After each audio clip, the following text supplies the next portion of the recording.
I have a very slow progressive form. So every year I feel like I lose a little bit more strength. It's particularly my legs and walking and balance and things like that. So now I'm using a cane, which was something I was very reluctant to do before. I see our work as part of a new field in medicine, which is now being called mind-body medicine. And there's a great deal of science that suggests that there are very, very real pathways through which our thoughts and feelings can actually influence our biology. In fact, our thoughts and feelings are part of our biology. They're just not very well understood. But certainly emotions now are understood to influence health, both short-term and long-term. Specifically, research that's been done by people like Jon Kabat-Zinn suggests that there is an alteration in the autonomic nervous system, heart rate, breathing rate, body temperature, a level of stimulation or level of attention that goes on when one is overexcited or anxious. And that heightened level of response tends to heighten your awareness of pain. And that when you use stress reduction techniques, you not only alter those physical responses, you alter the pain threshold so that a typical stimulus, for example, a hot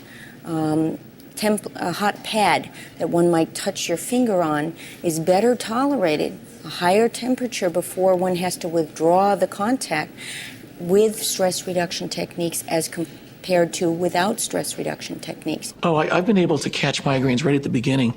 I was sitting in my office and just sitting there, I feel something here. So I'd sit there and I'd focus on it. I'd just shut my eyes and focus on it, just relax.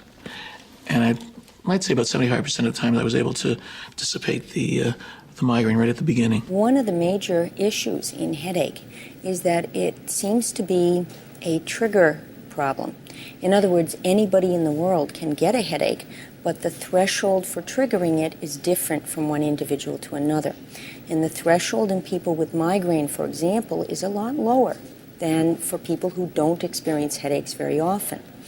That threshold or that trigger is set off by lots of different things. And some of the things that typically set people off are anxiety or stress related to their work or their home life, oftentimes deadlines, sometimes even good occasions like going to a wedding. And many people have what we call letdown headaches, where they'll have the exciting or stressful event, and on the weekend or the day after, they have their headaches. The challenge is to utilize these very powerful methods for paying attention to actually drop in on and into your own life and your own body. And then the world becomes your teacher. The universe collaborates with you in that, so that everything you need to deal with or know will in some way be presented to you. And then the stress, rather than being your enemy, or just some big pain that you got to deal with, becomes a new opportunity for you to grow the boundaries and edges of your life and of your being and of your health and of your relationships. And that becomes one hell of an adventure. And then everything is interesting, even the hard times, even the dark times, even the times when you feel completely out of control and everything is going to, to pieces. We were interested in asking the question, can we find a system that we can study that might answer the question, can the mind actually influence a healing process that we can see and photograph, that we don't have to use a lot of high-tech equipment to look inwardly and then there'd be some question, is this healing or is this not? So we chose the skin disease psoriasis, which you can photograph, which involves eruptions of the epidermis, very rapidly growing cells in the epidermis who lose their cellular control and just create rough, scaly patches, can be all over the body. Nobody really understands in detail how that disease works, but it's very clear that emotional reactivity, high levels of emotional stress can produce flare-ups and huge exacerbations. The treatment, there is no cure for psoriasis, but the treatment for it is sunlight, ultraviolet light. And the ultraviolet light tends to knock out the rapidly growing cells in the epidermis so that they slow down their growth, and you can actually photograph over time the skin clearing. So what we decided to do is, in collaboration with our dermatology colleagues at UMass, was to randomize people between two conditions. One, they just get the light treatment by itself. The other, while they're getting the light treatment, made a guided meditation tape so that they're practicing mindfulness standing there in the light box. Of course, if I were a patient, I would be without my clothes on, and I'm going to shield my eyes, the corneas, from the ultraviolet, and then close the door.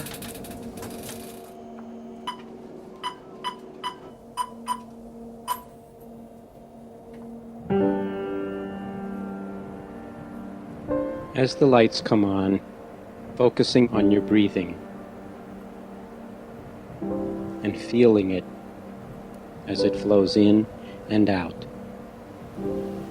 And as you do, breathing in a sense of relaxation and warmth and well-being, and imagining that you are breathing out any tension and worries, impatience and fatigue that you may be feeling.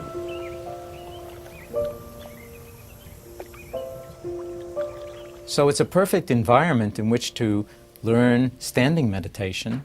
And then we threw in as well, in the later segment of the treatment, that people would visualize that the ultraviolet light is actually knocking out the rapidly growing cells in the epidermis. So they're participating in intending the light to do its work and heal the skin. So what we do is then follow their progress over 12 weeks and plot how much their skin is clearing. What we found was that the meditators heal at about 4 times the rate of the non-meditators when you do the statistics. Something that they are doing inside that light box is influencing a healing process that's got to be right down at the genetic and molecular level, that is reducing this uncontrolled cell proliferation and healing the skin. That's not curing the skin, because they can flare up again, but healing the skin. Now, there are some interesting things about this study. One is it's a built-in cost-effectiveness study, because if people meditating while they're in the light box need fewer treatments, then it will cost less. It's also influencing uncontrolled cell proliferation, a process which is very similar to cancer. And some of the genes that are involved in psoriasis seem to also be involved in basal cell carcinoma. So it suggests that something that the mind does might actually be able to influence processes that might have an influence on cancer. People very often ask me, well, what is on this tape that people were able to heal at 4 times the rate of the regular medical treatment itself, which is powerful treatment, it's ultraviolet light. And what I like to say is, well, a lot of what's on the tape is silence. And then the rest of what's on the tape is how to work with the silence.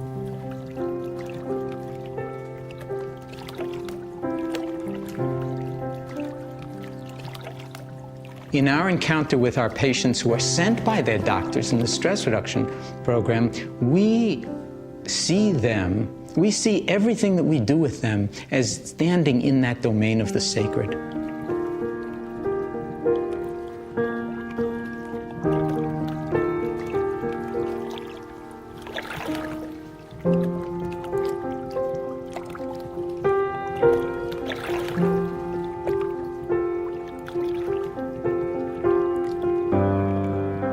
I like to think of it, if you will, in the language of the Native Americans. You know, the Navajo like to say, may you walk in beauty.